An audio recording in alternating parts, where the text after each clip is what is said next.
Donald Trump cut short the peace deadline and ruthlessly deployed American nuclear submarines. Warships patrolled at high intensity. Meanwhile, American spy planes began scouring the skies over Eastern Europe. The message was clear. America was ready to fight and would not back down. But even more shockingly, Putin not only defended but also continued his offensive. Russian airstrikes on Ukraine grew increasingly brutal, and Russian troops closed in on the border. Under these conditions, the world began to question whether this was still a limited conflict or whether we were on the brink of World War III.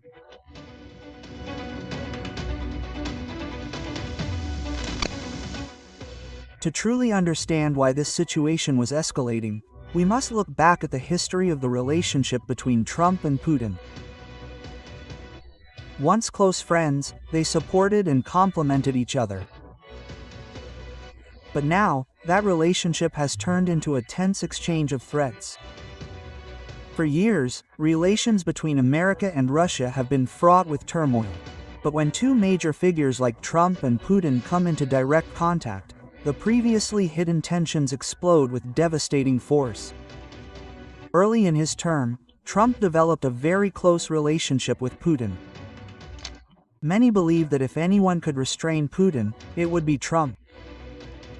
They seemed very close and often praised each other. But that closeness is now a distant memory.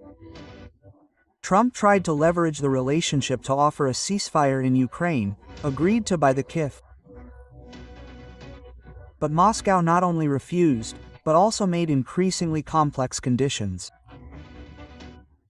Russian airstrikes intensified, reaching a peak unprecedented since the invasion began. Trump's anger boiled over. He issued an angry statement, threatening Putin with unimaginable sanctions, and gave a very short deadline of just 10 to 12 days to agree to a ceasefire. But Putin didn't budge. In retaliation, Russia launched a series of missile and drone attacks on Kyiv, claiming at least 28 lives. It was a bloody retaliation, and the world began to feel the extraordinary tension. But the drama was getting more complex. Dmitry Medvedev, the former Russian president, added to the heat with threats via social media. Outright war would be the retaliation for Trump. Trump, unwilling to be seen as weak, immediately responded by sternly warning Medvedev to be careful because his words could trigger a major disaster. This time the threats were not just empty words. 2 American nuclear submarines were deployed in waters near Russia. Ballistic missile systems were on full alert. Even Russia's DAY system, an automatic nuclear protocol that triggers a retaliatory strike, is closely monitored.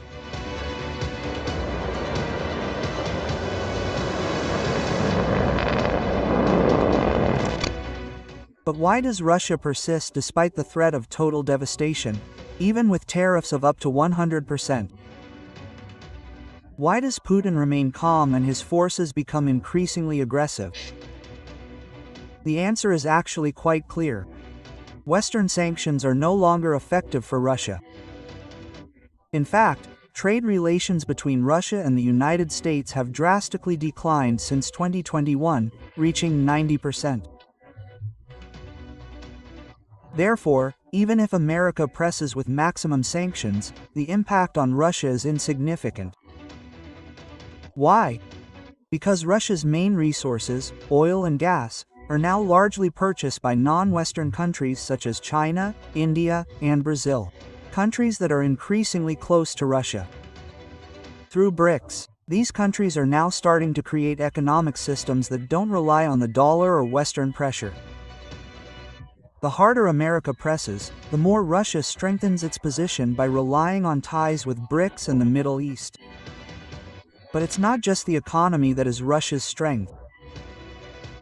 Militarily, Russia is also in an advantageous position. Their troops continue to advance, especially in eastern Ukraine. In North Pokrovsky, they have captured the village of Suhesko. These forces are not oppressed, but rather oppressive. Furthermore, for Russia, this invasion is not an act of aggression, but rather an attempt to reclaim territory that was once part of the Soviet Union. Putin has stated that Russia is not seizing new territory, but reclaiming land that has been theirs from the beginning. For Putin, this is not merely a political strategy, but a historical mission. So when Trump talks about sanctions, Putin talks about legacy. When America talks about isolation, Russia sees an opportunity to reshape the global order. That's why Western threats are considered mere passing winds in the Kremlin. Russia may be undeterred, but America is not standing idly by. When sanctions fail, America turns to the same language, military force. And from that moment on, the threat of world war begins to feel more real.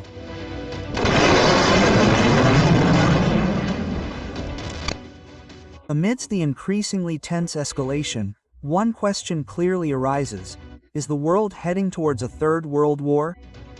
It's hard to say no. Why? Because the United States is no longer merely observing. After failed diplomacy and fruitless ceasefire efforts, America has finally intervened. Military aid to Ukraine has been intensified again. Weapons, logistics, and intelligence are being sent in large quantities.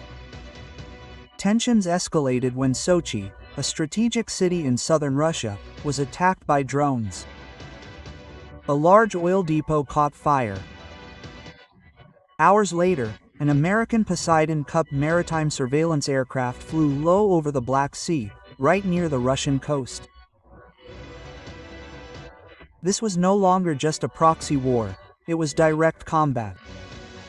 NATO also took action. Troops were deployed to Europe's eastern flank. Holland, Romania, and the Baltic states began to be filled with military equipment. However, this move was considered provocative by Russia, which called it a direct threat to its national security. Russia did not remain silent. In retaliation, Putin launched the latest Oresnik hypersonic missile into Belarus, right at NATO's doorstep. This missile is claimed to be uninterruptible by any existing defense system. Meanwhile, Russia also transferred its flagship nuclear submarine, the Pozharsky, to the 31st Submarine Division in the Northern Fleet. This vessel is armed with Belava nuclear missiles, a single shot of which can destroy a large city in an instant. All of this was triggered by America's move to transfer its tactical nuclear weapons to the UK. Now, if one small mistake occurs, if one shot is missed, this conflict could quickly escalate into a global war. And once that happens, no country will feel safe. The world is now at a critical juncture. Every small step could be the trigger. As two nuclear powers approach each other, a scenario no one wants to consider is becoming an ever-increasing reality.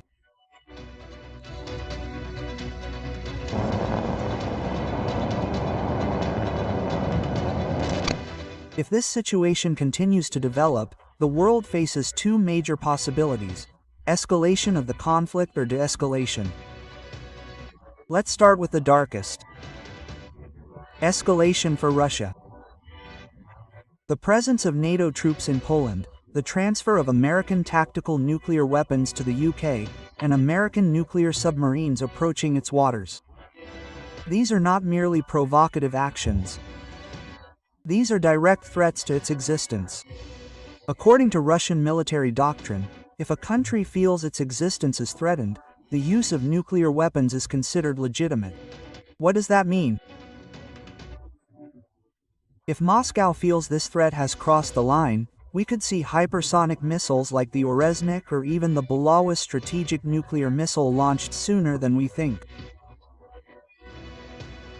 And the US and NATO will certainly not stand idly by. Both sides have the capability to deliver a deadly retaliatory strike. If that happens, the world will truly be trapped in a third, devastating world war. However, there is another possibility: de-escalation. One way to ease tensions is to involve a third party that both countries can trust, such as China or India. These two countries have good relations with Russia but are also respected by the United States. Furthermore, pressure from the international community could act as a powerful deterrent. Global protests, worsening economic instability, and pressure from non-aligned countries could force both sides to return to the negotiating table. Because one thing is certain: if neither side is truly committed to de-escalating tensions, the world could lose control. And if that happens, there's no turning back. Global destruction is inevitable. Yeah,